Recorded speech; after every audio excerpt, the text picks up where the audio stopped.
दोस्तों, भारत ने कभी सपनों में भी नहीं सोचा था कि उसकी दशकों पुरानी दोस्ती पर ऐसा वार होगा।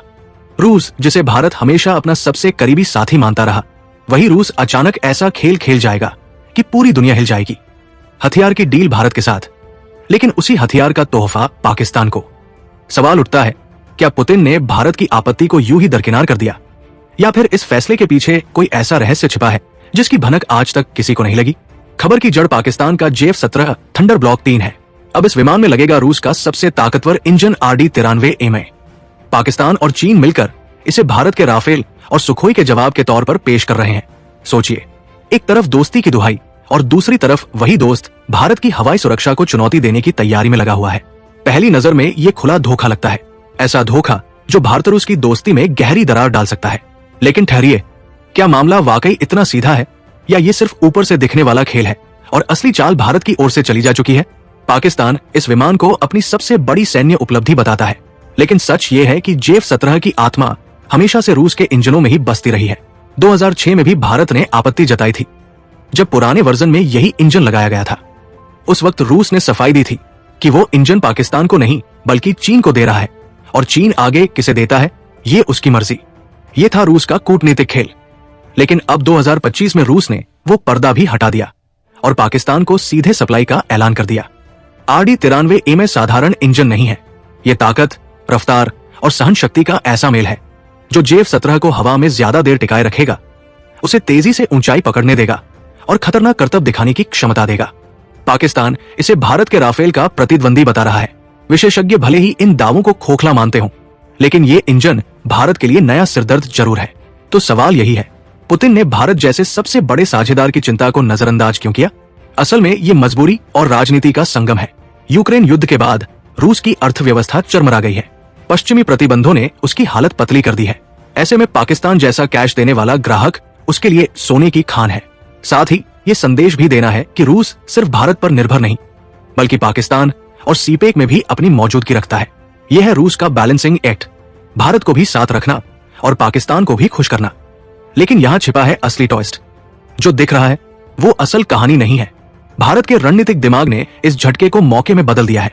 पाकिस्तान ने अपनी वायुसेना की पूरी ताकत रूस के रहमोकरम पर छोड़ दी है। उसके JF-17 का दिल अब पूरी तरह मॉस्को के हाथ में है। अगर कभी हालात बदले और रूस ने स्पेयर पार्ट्स या तकनीकी मदद रोक दी, तो पाकिस्तान की आधी वायुसेना जमीन पर खड़ी रह जाएगी, लोहे के डिब्बों की तरह। ये निर्भरता पाकिस्तान के लिए गले की फांसी है और उसे इसका अंदाजा तक नहीं। और यही खत्म नहीं होता खेल। भारत को मिला है असली सोना, तकनीकी जासूसी का मौका। दशकों से रूस का सबसे बड़ा रक्षा साझेदार होने के कारण भारत को उसकी तकनीकी गहरी समझ है। अब जब वही इंजन पाकिस्तान के विमानों में लगेगा, तो भारत को उसकी ताकत और कमजोरियों को नजदीक से देखने का अवसर मिलेगा। ये जानकारी भारत के लिए किसी ब्रह्मास्त्र से कम नहीं होगी। राफेल और सुखोई के लिए ऐसी रणनीति बनाना आसान होगा जो JF-17 को हवा में टिकने भी न दे। और ये तो बस शुरुआत है। भारत का असली लक्ष्य है अपने स्वदेशी इंजन को ताकत देना। कावेरी 2 और AMCA के लिए भारत लंबे समय से मेहनत कर रहा है। RD-93A की स्टडी भारत के वैज्ञानिकों को वो धार देगी जिससे आने वाले समय में हमारा अपना इंजन दुनिया में भारत को आत्मनिर्भर और अजेय बनाएगा। सोचिए, एक दशक बाद जब भारत अपने दम पर बने इंजनों के सहारे आसमान नाप रहा होगा, तब पाकिस्तान अपने पुराने इंजन के पुर्जों के लिए मॉस्को के दरवाजे खटखटा रहा होगा। यानी पाकिस्तान और चीन आज खुशियां मना रहे हैं कि उन्हें एक नया खिलौना मिल गया, लेकिन असली खेल तो कहीं और चल रहा है। वो खिलौना कल को उनके लिए जाल बन सकता है और उस जाल की डोरियां दिल्ली के हाथों में होंगी। अगर इस पूरे घटनाक्रम को सिर्फ सतह पर देखा जाए तो लगेगा कि रूस ने भारत की पीठ में छुरा घोंपा है, लेकिन अगर इसे गहराई से समझें तो यहाँ भविष्य की बहुत बड़ी कहानी लिखी जा रही है। पाकिस्तान इस समय जोश में है। उसे लगता है कि उसके पास अब भारत के मुकाबले खड़े होने का हथियार आ गया है। मगर इतिहास ने बार बार दिखाया है कि जो ताकत बाहर से उधार ली जाती है वो कभी स्थायी नहीं होती। भारत के लिए ये पल दरअसल एक अवसर भी है। आने वाले सालों में भारत की सबसे बड़ी ताकत यही होगी कि वो अपने दुश्मनों को खुद उनकी कमजोरियों के बोझ तले कुचल सके। पाकिस्तान जिस इंजन को आज अपनी जीत मान रहा है, वही उसकी सबसे बड़ी हार का कारण बनेगा। क्योंकि इंजन मिलने के साथ साथ पाकिस्तान ने अपनी सुरक्षा की डोर रूस के हाथों सौंप दी है और रूस का झुकाव चाहे जब बदल सकता है, लेकिन भारत से उसका रिश्ता इतना पुराना और गहरा है कि अंततः उसका झुकाव हमेशा नई दिल्ली की ओर ही रहेगा। एक और दिलचस्प पहलू यह है कि पाकिस्तान जितना आधुनिक इंजन लगाएगा, भारत के लिए उसे गिराना उतना ही आसान होगा। क्यों? क्योंकि हर नई तकनीक अपने साथ नया सिग्नेचर और नया पैटर्न लेकर आती है। रडार और मिसाइल की दुनिया में ये किसी पासवर्ड की तरह होता है। एक बार भारत की एजेंसियों ने उस पासवर्ड को पढ़ लिया तो पाकिस्तान के विमान हवा में उड़ते ही शिकार बन जाएंगे। यानी पाकिस्तान चाहे जितना नया इंजन लगा ले, भारत का फायदा यह होगा कि उसके पास अब दुश्मन को पहचानने और नष्ट करने के नए तरीके मिलेंगे। भविष्य की तस्वीर और भी दिलचस्प है। रूस अगर पाकिस्तान को इंजन देता है तो इससे भारत को अपने पश्चिमी साझेदारों, खासकर फ्रांस और अमेरिका के साथ रिश्ते और गहरे करने का मौका मिलेगा। ये संतुलन भारत के लिए दोहरी जीत बन सकता है। एक तरफ रूस की तकनीक तक भारत की पकड़ बनी रहेगी, दूसरी तरफ पश्चिम से नई टेक्नोलॉजी भारत को मिलेगी। यानी पाकिस्तान समझ रहा है कि उसने भारत को कमजोर कर दिया, लेकिन सच्चाई यह है कि इस सौदे ने भारत को दोनों तरफ से मजबूत होने का मौका दे दिया। सबसे अनोखा पहलू यह है कि आने वाले वक्त में पाकिस्तान खुद अपने ही इंजन से डरेगा। जिस दिन रूस ने सप्लाई रोकी, उस दिन पाकिस्तान की हवाई ताकत धराशायी हो जाएगी। और अगर रूस भारत के साथ खड़ा होकर जानबूझकर पाकिस्तान को इंजन की कुछ कमियां भेज दे, तब पाकिस्तान के विमान हवा में ही कब्रगाह बन जाएंगे। ये वो डर है जिसकी कल्पना तक इस्लामाबाद ने नहीं की होगी। यानी ये कहानी धोखे की नहीं, बल्कि एक बड़े दाव की है। सतह पर जो धोखा दिख रहा है वही असल में भारत का सबसे बड़ा हथियार बन सकता है। पाकिस्तान और चीन इसे अपनी जीत का दिन मान रहे हैं, लेकिन शायद उन्हें यह एहसास नहीं कि ये जीत दरअसल उनकी सबसे बड़ी हार की भूमिका लिख रही है। भविष्य की असली तस्वीर अभी पाकिस्तान या चीन को दिखाई ही नहीं दे रही। जो कदम रूस ने उठाया है वो आने वाले समय में दक्षिण एशिया के शक्ति संतुलन की बिसात को पूरी तरह बदल सकता है।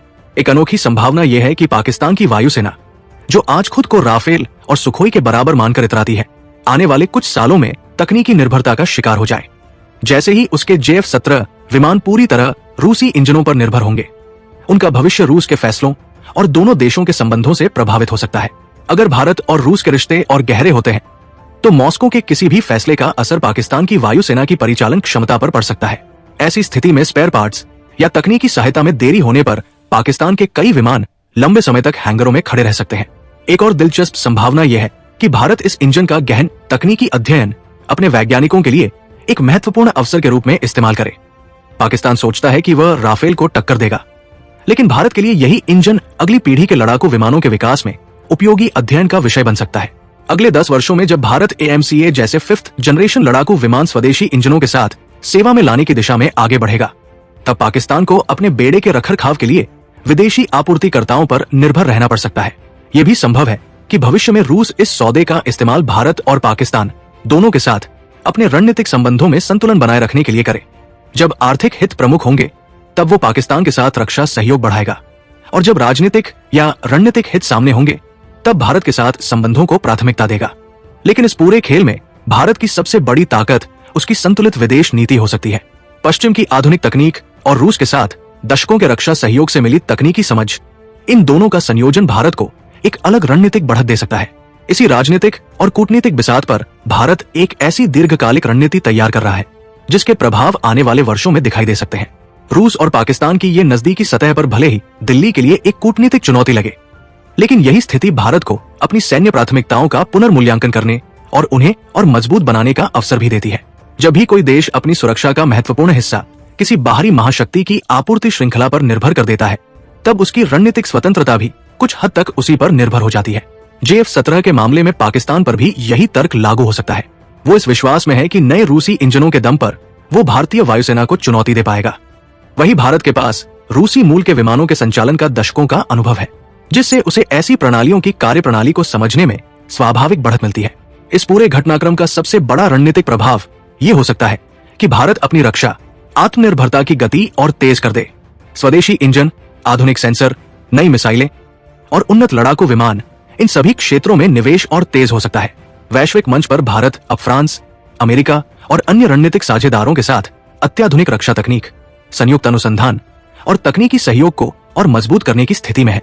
पश्चिमी देश भी हिंद प्रशांत क्षेत्र में भारत की भूमिका को देखते हुए इस सहयोग को और आगे बढ़ा सकते हैं।